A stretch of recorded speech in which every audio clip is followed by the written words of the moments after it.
Good afternoon. I'm Matt Bellhorn again, a member of the OLCF User Assistance Group, and this talk will cover and discuss the available options and recommended approaches to using Python on Summit and our other IBM Power systems, including Ascent.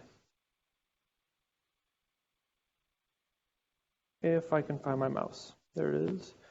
All right, so Python's supposed to be easy. But it's often the case that Python environments on a shared resource, especially when parts of your workflow or research have different Python requirements in terms of the extensions and dependencies and Python versions, Python major versions that are needed. And this can often lead to disturbingly convoluted or even broken Python environments. So my main goal in what I'm about to cover is to explain our approach to minimizing our influence, that is the people who are installing Python centrally on the machines, on contributing to your individual Python workflows and environments winding up looking like this XKCD image. And also give pointers to ensure that your own environments don't wind up looking like this on your own accord. So to that effect, we provide several different ways of we provide several different pre-installed Python interpreters and environments, and in the order that you should consider using them, they're listed on this slide. The first is via Anaconda distributions. The environment module system has module files for Anaconda, Python versions 3.7, 3.6, and 2.7. And just loading those environment modules will get you Anaconda in your path with the Python version specified in the module file name.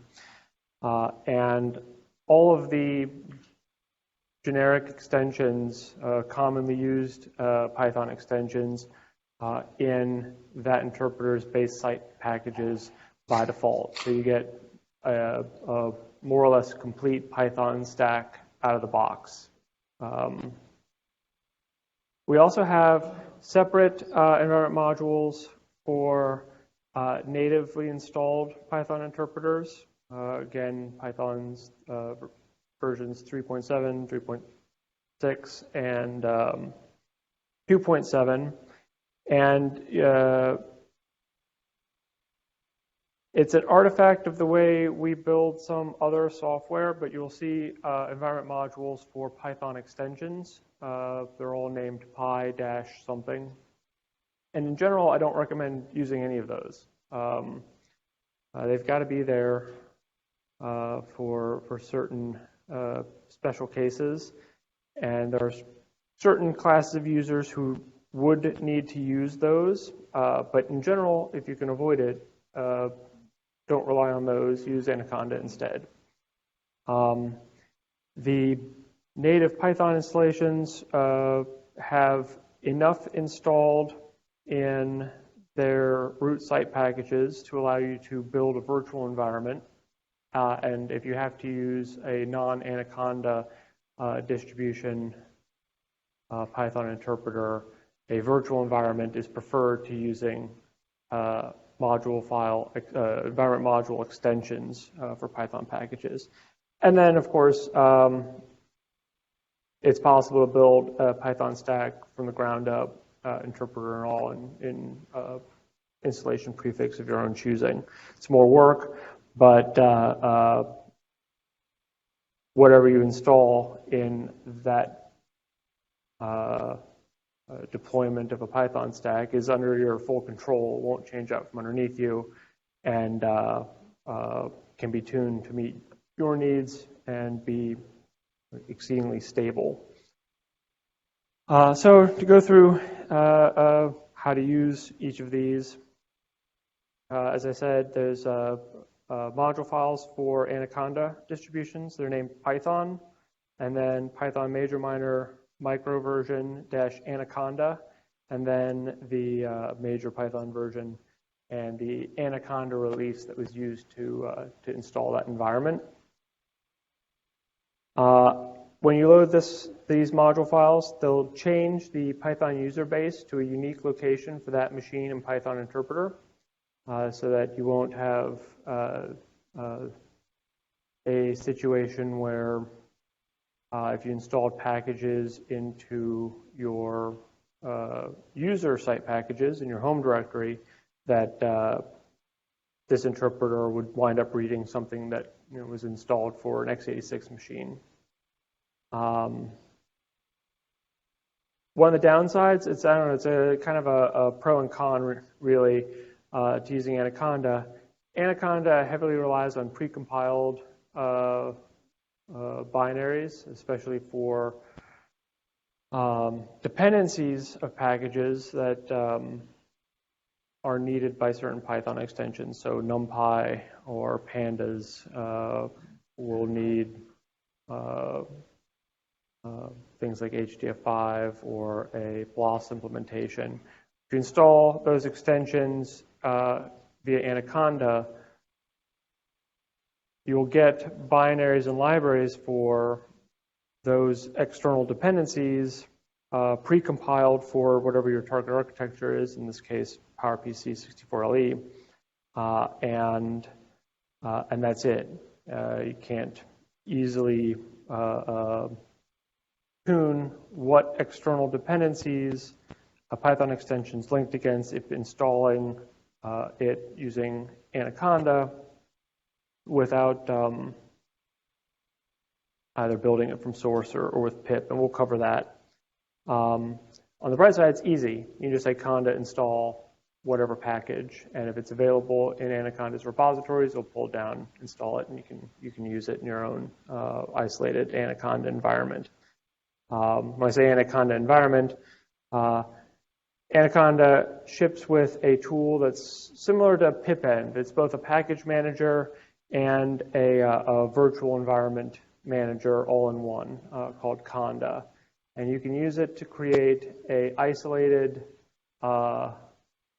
collection of Python packages and your own Python stack that's easily reusable and loadable and should not change over time unless you want it to. Put whatever packages you want in there and use it without having to add additional paths to your Python path. For native Python, for the environment modules for these interpreters are also named Python, but their versions will just be a major, minor, micro Python release without the word Anaconda in the version name. A little bit more on those. There are, as discussed in the programming environment talk, depending on what compiler you've got loaded, you might see additional module files at a higher priority in your module path that will get chosen when you ask, say, load Python over other ones. If you unload all of the compilers, module unload whatever compiler you've got loaded, and load up Python, you'll be given a installation of Python that has virtual env, pip, and setup tools in its site packages. And you can use that to create a virtual environment in which you can install whatever extensions you want, either from source or using pip. We're not, by we, I mean the OLCF is not keen on providing lots of Python extensions through environment modules, mostly because everybody who wants a particular extension wants something different from it. The industry standard practice outside of HPC for dealing with Python in this way is to put all of these dependencies in a virtual environment. And so that's what we encourage people to do. The one notable exception is something like MPI for Pi, where you can put that in your virtual environment and should. Don't rely on the environment module named pi-MPI for Pi. So when you do put it into your virtual environment, you have to build it from source. You can do that with pip. It's really easy. So we'll see an example of that. Right, so again, we're not building environment modules for Python-specific bindings for various frameworks. But it's possible for you to install these in your own virtual env relatively easily. One of the reasons, and this is true on Titan, it's also true on Summit, is that if you were using environment modules to load Python extensions, they necessarily have to put paths in your Python path, which I would call it pollution. It will, whatever's in your Python path environment variable, any Python interpreter will look at that and read it, which can lead to problems, especially if you've got some tools that are using Python 2, some are using Python 3. In general, putting paths in the Python path environment variable is not great. And most of the environment modules that we have for extensions do not either load external library dependencies that they may need, nor extra Python extensions that must be in Python's search path to be usable themselves. Okay, so, oh, well, I just went through the spiel about this. So yeah, in general, you can put Python packages anywhere you want and make them available to a Python interpreter by putting them in your Python path. In general, that's a bad practice because, as I said, all Python interpreters will read the same environment variable. And if you've got things in that path that are specific to Python 2 or Python 3, all interpreters are going to see it, and there's a good chance that one of them will get confused. So loading up the Python path is not a good plan. That's what environment modules will do. Python extensions loaded through environment modules necessarily pollute the Python path. So a better approach to all of this is to put everything that you want to use in a Python stack in a virtual environment or a Conda environment.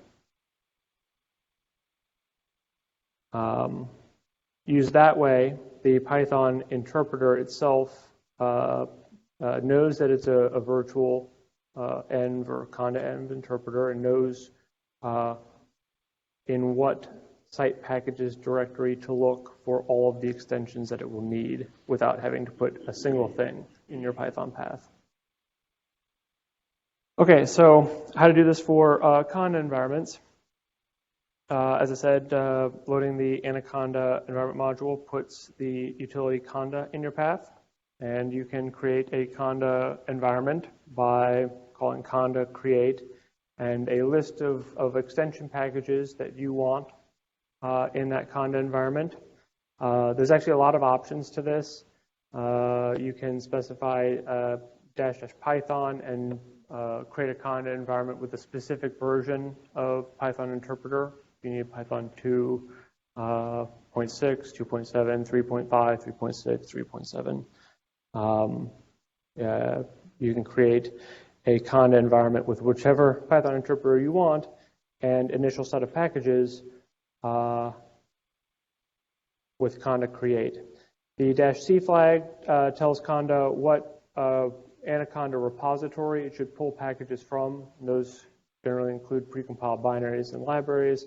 And -P is the path on the file system where you want Conda to install this, this Conda environment. Then to use it at a later date, load up the Anaconda environment module, and then call source activate path to your Conda environment. And that will enable the interpreter that you've installed and all the site extension packages that you've put into that environment. You can continue to install additional packages after the environment's been created by activating it and using conda install list of packages. And if there's a Python extension that's not in the Anaconda repositories, you can build from source or with pip and put those packages in your Anaconda environment.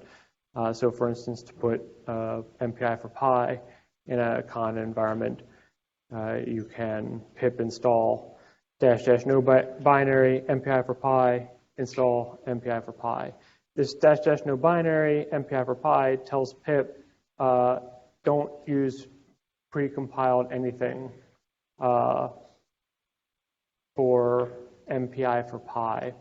It'll download the source tar for MPI for Pi and build it from source using MPI-CC.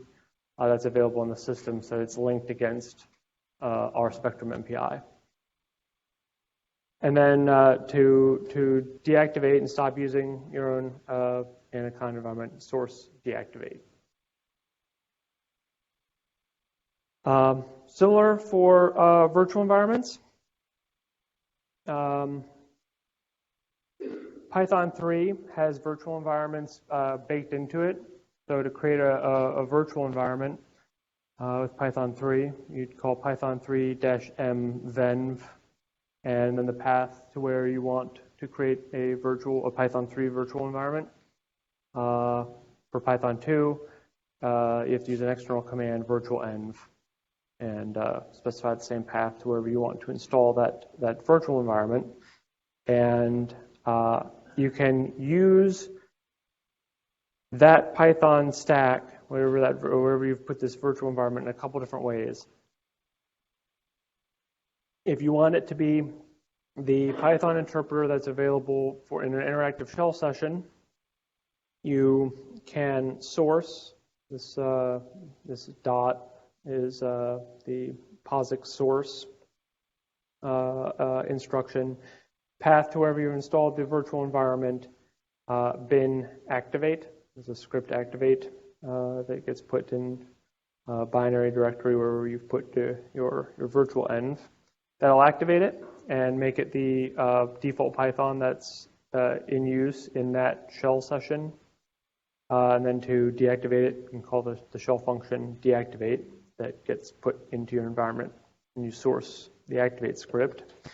Or in jobs, say a batch job, or in say you've got a Python script and whatever it's doing, you always want it to use a single virtual environment. You can put in the shebang line path to your virtual environment bin whatever Python interpreter that you're using. Invoked that way, this instance of Python that gets run to execute that script will necessarily be using what you put in that virtual environment and see all the packages that made it into that virtual environment. So this is good for batch jobs or tasks that are run in batch jobs. The one caveat I would want known when activating and deactivating virtual environments is if you need any external dependencies that you get from environment modules, load those first before you activate the virtual environment.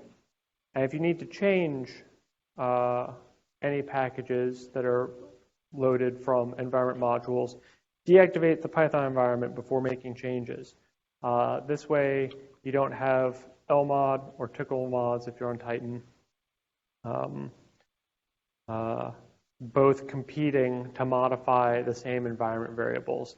This activate and deactivate script will modify your path and Python path and other things in your environment, and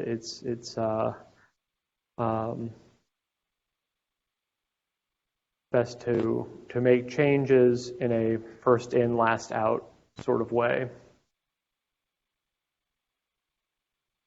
Okay, so how to create virtual environments for Conda and native Python. As far as putting things into those virtual environments, Conda, you can use Conda install. And in both virtual environments and Conda environments, you can build packages from source.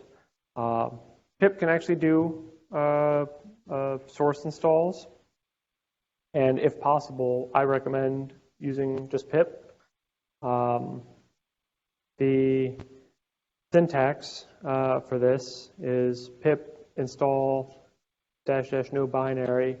Whatever packages, including dependency packages, is a comma-separated list of packages that you don't want to install from precompiled wheels, and then the target package that you want to install. In a lot of cases, a package that you're asking pip to build, pip under the hood is going to call setup.py and use setup tools to actually do the build. You'll have to check the package's documentation, but most packages will look in your environment for certain things. So say you're building Python bindings for HDF5.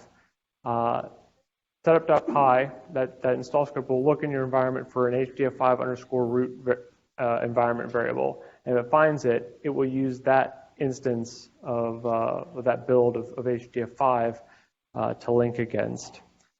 So when you invoke pip to do a source build, you may have to set environment variables. Some are already set just from loading our environment modules. So in the case of Spectrum MPI, this is already set. Same thing as for HDF5. But if you want to steer the way pip is doing the build, you may have to set environment variables. Depends on what you're building. You have to read that package's documentation that the package installation script will look at to configure the build.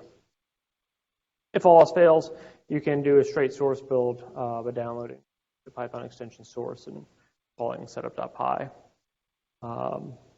or whatever the preferred approach for installing the packages according to its own documentation. Okay, a couple safety guidelines for using Python on these machines. PEP 394 is really, really, really good advice. If you've got to put a shebang line in a script, use the specific major version of Python when referring to the binaries. So either user bin env Python 2 or user bin Python 3, but don't just call it Python. If, for instance, you have something in your path that is a symlink named Python that points to Python 3, and your code's expecting Python 2, not being explicit here in which version of Python you want to be using in your shebang lines will lead to runtime errors. So in all shebang lines, always at least use the major version. Minor versions can also be used in this syntax if you are giving the full path to a Python interpreter. If I recall, env can get choked up on that, and certainly can't take options in a shebang line. And then don't mix virtual environments or Python environments. So if you're using conda envs, don't also try to load another Python module or activate another virtual environment. Use one virtual environment at a time, whether it's a conda env, virtual env, or native Python interpreter.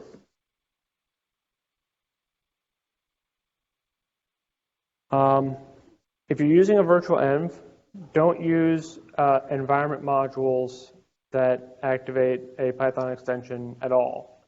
There's no guarantee that they were built to work with each other. Put everything you want in your own virtual env and use only your own virtual env.